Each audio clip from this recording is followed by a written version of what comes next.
Another day, another scam. It seems like con artists never run out of ways to trick the public. With changes in the federal tax laws and extensions on when we need to file our taxes, hackers are now finding ways to take advantage of that and also the pandemic. They are capitalizing on our fear of our health. Online scams target those looking for vaccinations, and the web offers a place for crooks to sell fake vaccine cards as well. We look at how to protect yourself. Everybody has it. Everybody has that power within them. And at an age where most people would be enjoying that rocking chair, one man is still setting incredible goals, and his spirit of enthusiasm and energy is lifting people all across the U.S. Fox 11 News In Depth starts right now. Get ready, world. You ain't seen nothing yet. Hello, everyone, and welcome to Fox 11 News In Depth. I'm Marla Tejas. I'm here for Hal Eisner, who is still out on medical leave.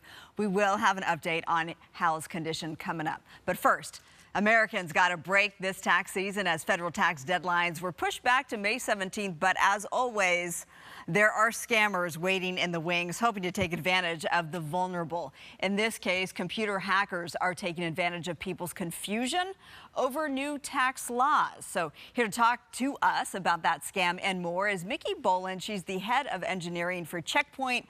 They are cybersecurity experts. Welcome, Mickey. We look forward to you educating us today. Thank you. We've all heard that people are taking advantage of the delay in filing taxes to trick consumers. So can you explain what that looks like? Yeah, so the scammers are at it once again. People are now getting very crafted phishing attacks. These are emails that come into your inbox that will have a subject line that talks about the IRS extension and additional documentation that's required. Sometimes these emails will, obviously these are not from the IRS.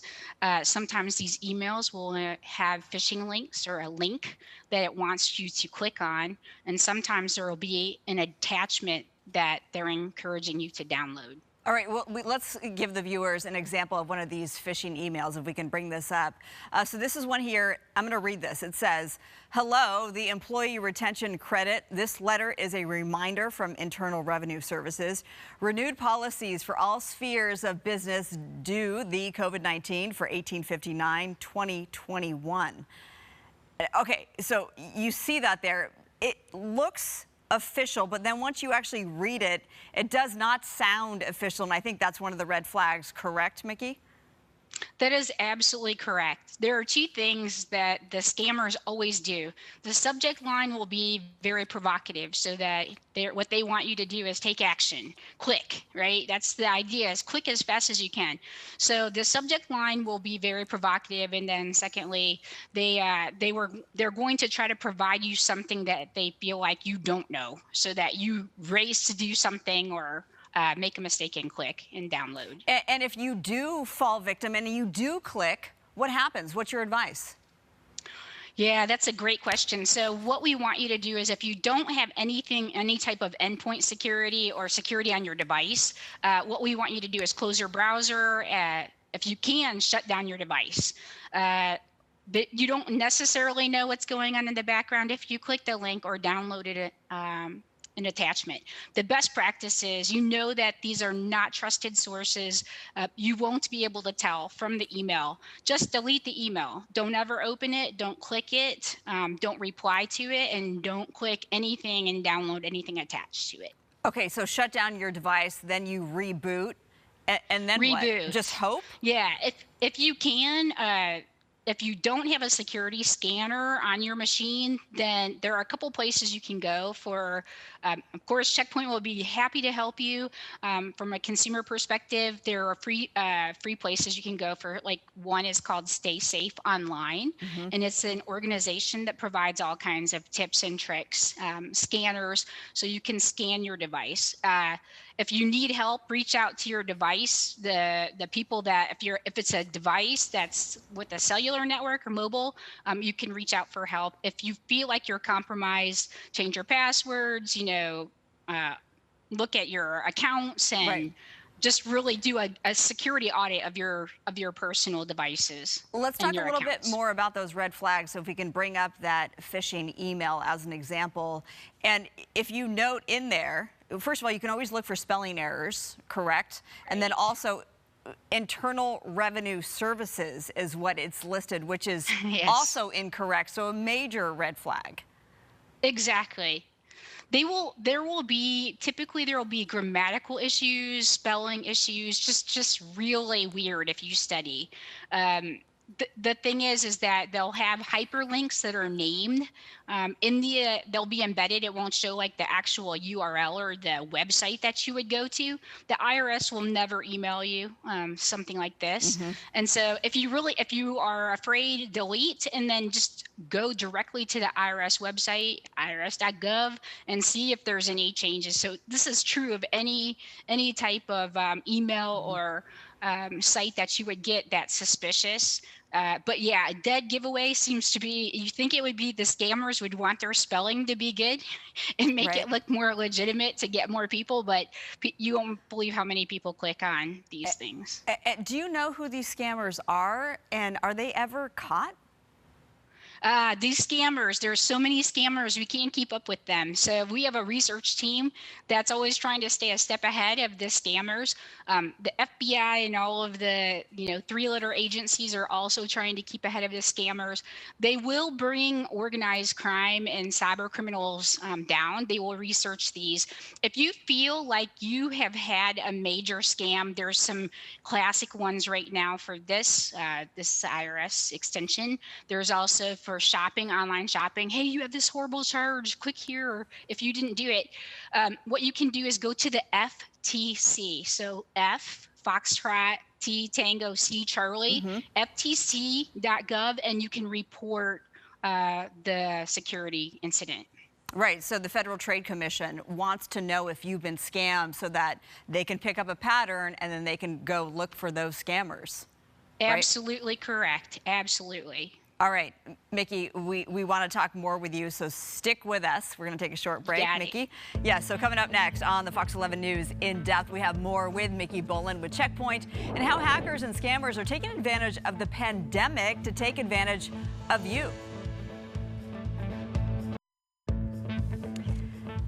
Welcome back, everyone, to Fox 11 News In Depth. These days, people can be hyper vigilant about their health as concerns about catching COVID-19 has the nation on edge. Plus, the urgent desire to get a vaccination can leave people vulnerable to scams as well. And there are always those who want to use a crisis to their advantage. So we are back now with Mickey Boland to talk about some of the other ways we are being targeted with phishing and hacking as it relates to the pandemic and coronavirus. Mickey, what are some of these things that hackers are doing in terms of COVID-19? I know fake testing was a problem.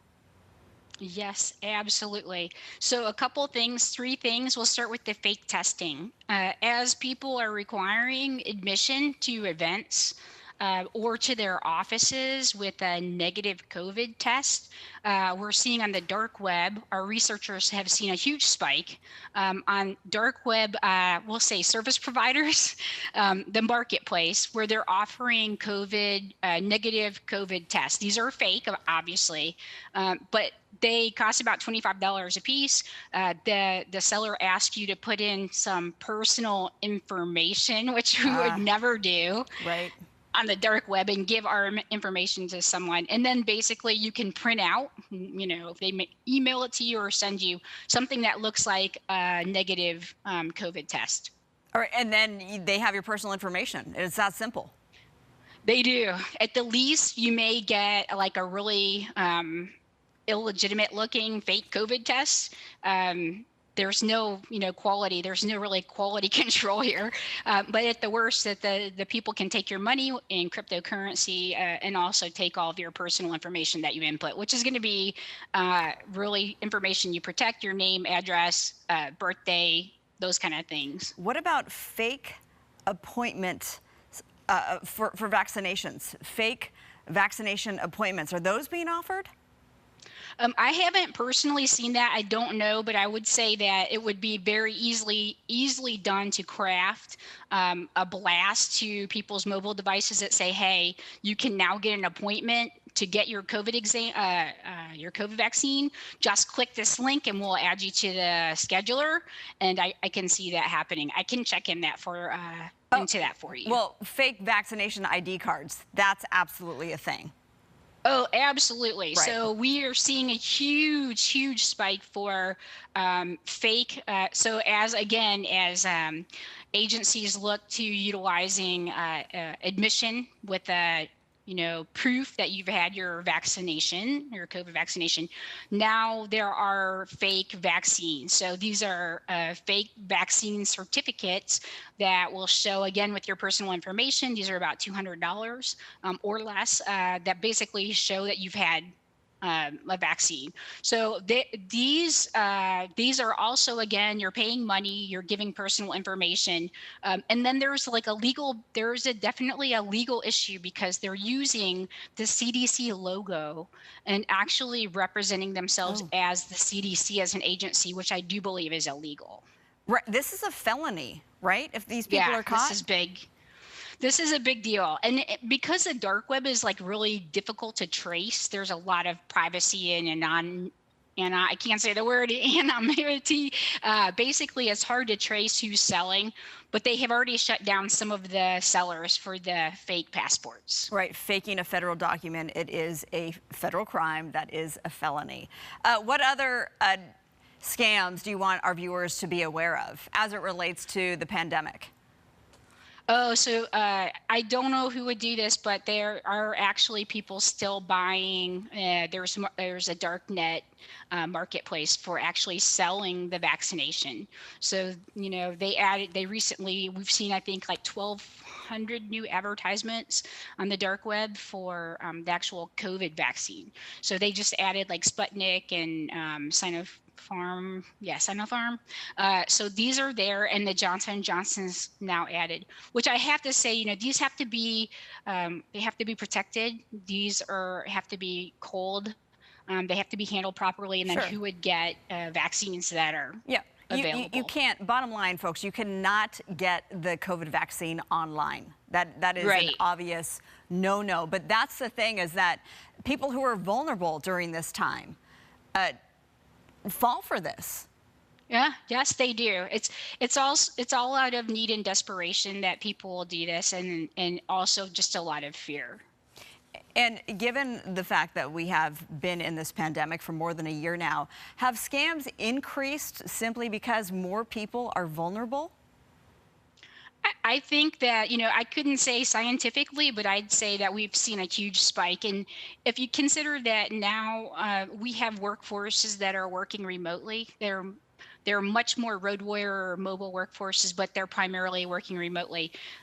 There were companies that never had remote access for their employees before. They were always in their, offices, in their workspaces, in a building. And now we have people that are working remotely, and they've had to have, network connectivity that's secure over a trusted channel and all these things. So yes, I mean, across the board, I think there's everything from fear, people stressful, trying to get jobs, running and trying to remotely connect, being secure, everything, and just an increased use of software applications. I recently saw in a business report that your industry, cybersecurity industry, is the future, simply because we are going more and more online. Yes, absolutely. You're so correct. And we would like to recruit everyone to become cybersecurity warriors with Check Point and join the ranks, because we need more people that are, even the average person needs to be more cybersecurity aware. Well, there you go. Mickey Boland with Check Point. Thank you so much for keeping us safe and protecting us and telling us how to look out for those scammers. We appreciate your time. Thank you, Marla. Have a great day. Coming up next on Fox 11 News In Depth, the start of an extraordinary journey by an extraordinary man. We'll show you what it's all about and how you can join in as well. Coming up next.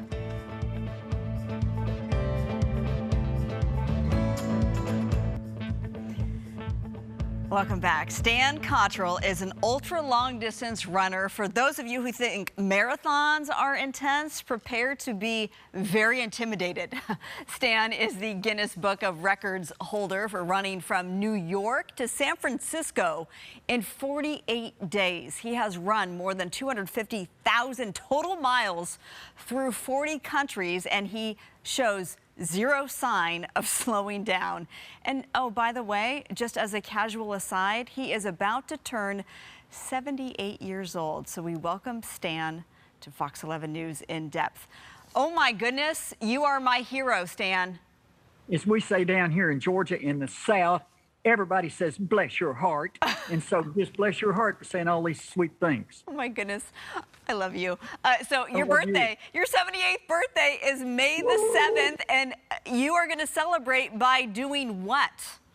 I will start in Los Angeles, and for 100 consecutive days, I'll run 30 miles a day and finish in Washington, D.C. So what a trip. What a way to celebrate your birthday. Oh my goodness. We have a statement back where I'm from, if I can tell you this. My granny, I learned it from her. She was about ready to marry a 96-year-old man. The people got aggravated with her. And they said, Granny, you can't marry that man. And he's too old. And she said, now shut up, you little sillies. She said, if I want to marry him, I'll marry him. That's none of your business. And she said, as far as him being 96, you can't look at a bullfrog's butt and tell how far that thing can jump. And that's me. At 78, I still have a lot of jump in me, girl. Oh, my goodness. Oh, I couldn't love you any more than I already do. Okay, so we just need to digest what you just said, that you are going to run 100 miles. No, I'm 100 sorry. days. 100 consecutive days. 100 days and 30 miles a day. That is more than a marathon every single day for 100 days straight. How does your body endure this? Well, I think it... you know, I've had a lot of practice right now, about 266,000 miles of doing this kind of stuff. And you build up. You just don't go out one day and say, I'm going to do this. And you're a runner. You know what I'm talking about. And it's just over the years, I've been consistent. And there's a message here. You don't have to go run 30 miles a day and cross the country to find some level of fitness. But it's been cumulative. And it's self-discovery and testing the limits. I've been my own human performance laboratory since I've been 8 years old. And there were things that I was noticing at 8 years old, that if I didn't eat certain foods, I could run better. If I ate certain foods, it would slow me down. So, I mean, even before human performance and understanding human achievement or the way we do now, I was my own laboratory. I want to know about your diet, but I also want people to know that you're doing this to spread kindness. You do this and you help charities. So let's talk about the charitable element to this. Well, my whole entire running and running across 40 different nations, including the Great Wall of China, and a lot of these countries I've been back 2 and 3 times and have done the same run over and over and over. But the one thing that I've noticed, that with my running, there was a time I just wanted to run to get my name in the record books, and what an empty existence. But when I was doing these runs, people were waiting on the side of the road. Can you stop and say hi? Can we get a picture with you? And schools would turn out. Would you talk to our students? Would you just say something inspiring to them? And I said, my God, what a medium to promote friendship, because friendship is that beautiful concept that means coming together in thought, heart, and spirit. And so what I do, it's like that spirit of recess when we were in elementary school. I run and it takes on the embodiment of recess, and people come out and they park all their junk, and they come out and we play together, and somehow the world seems to be a better place as a result. You bring a smile to my face, and I want to run with you. You are so inspiring. But you really do. You have teamed up with organizations, and you're raising money for. So tell us some of those organizations. Well, we got several of them that are humdingers that are really doing great work. And one of my own is WLOC. That's in Montreeville, Kentucky. I'm from the poorest county in the state of Kentucky, and that's like a third world country.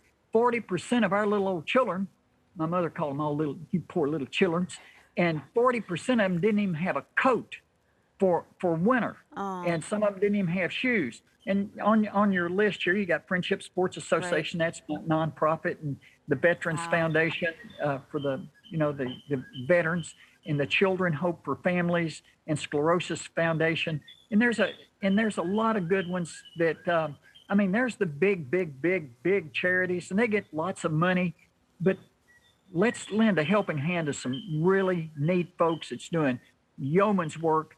That love makes the world go round, but it takes money to grease the wheels. And so let's extend to them little buckets of axle grease to help them along too. And let's talk about how we can help you and join in on the cause. So you start in Los Angeles on May 7th. Where's the starting point? And then along the way, throughout cities across the country, people can come meet you and run with you for a little bit. So how do people do that?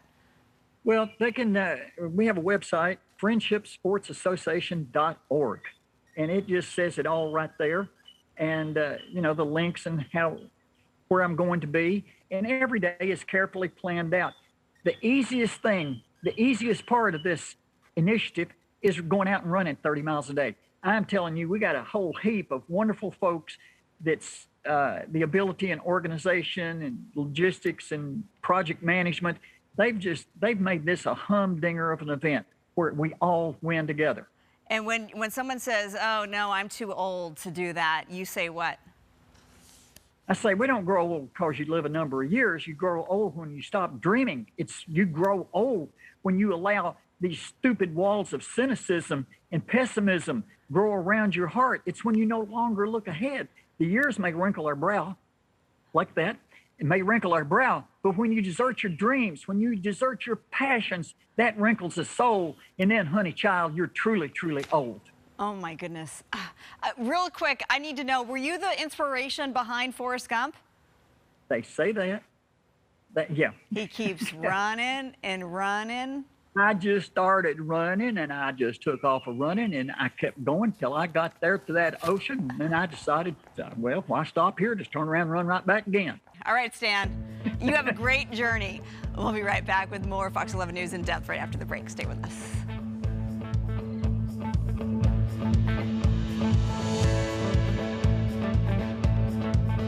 That's it for this week's Fox 11 News in depth. Thank you for being with us. We do have a quick update on our host, Hal Eisner. He's been working really hard with his physical therapist, trying to get his injured leg back to full strength. And then, of course, he's been enjoying a little exercise and also some recreation. Look at him tooling around and doing some shopping, like right here, enjoying an outing at Costco. We miss you, Hal, and we cannot wait to have you back.